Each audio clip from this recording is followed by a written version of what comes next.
Okay, so here is a video detailing how to explain why you get a certain cell reaction. And a lot of this is a bit of exam technique just about what kind of things the examiners will want you to include in your answer. So just to set up the question, I have two half cells here with their electrode potential values given to the right. And we've got a question, why will the cell equation be that? So here's how to go through the answer. The first thing I'm going to do is I'm going to state which half cell has the more negative electrode potential.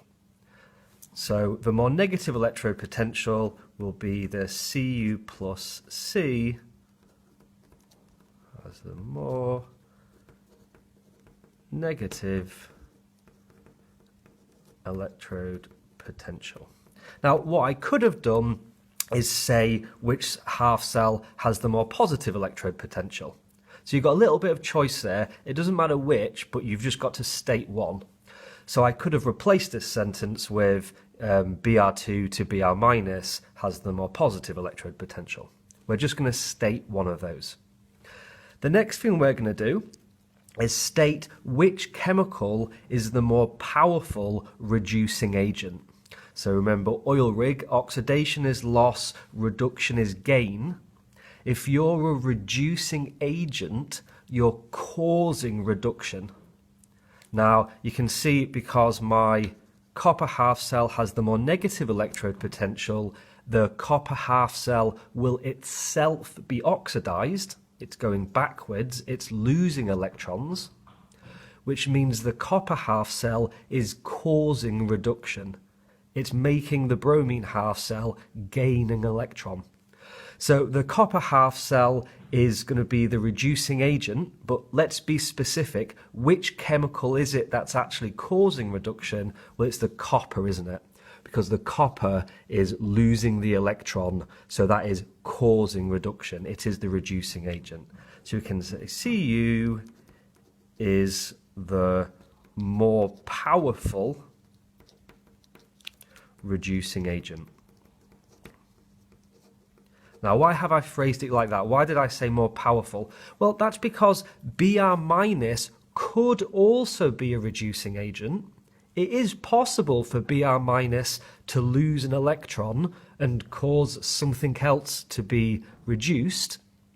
However, by looking at the electrode potential values, we can see the copper is more likely to do that, because this half cell has the more negative electrode potential. So the fact that this has the more negative electrode potential means that copper is the more powerful reducing agent because it is more able to lose its electron than the bromine half cell. And then we're just going to wrap that up by then stating which chemical will be oxidized. Now, that's dead easy. That's always the same as the chemical that is the more powerful reducing agent. So the Cu will be oxidized. And again, through all of this, I could have said the opposite thing about the other half cell. So I could have replaced this answer with Br2, Br minus has the more positive electrode potential. So Br2 is the more powerful oxidizing agent. So Br2 will be reduced. So whichever way around you want to do it, just pick one. Now, to sum that up as a little skeleton answer method for you to take away, we first of all stated which half cell has the more negative electrode potential. That will tell us which chemical is the more powerful reducing agent, and that will tell you which chemical has been oxidized, and that is why you get the cell equation that you get. And I've just put ORA for or reverse argument, so we could have said the opposite about the other half cell.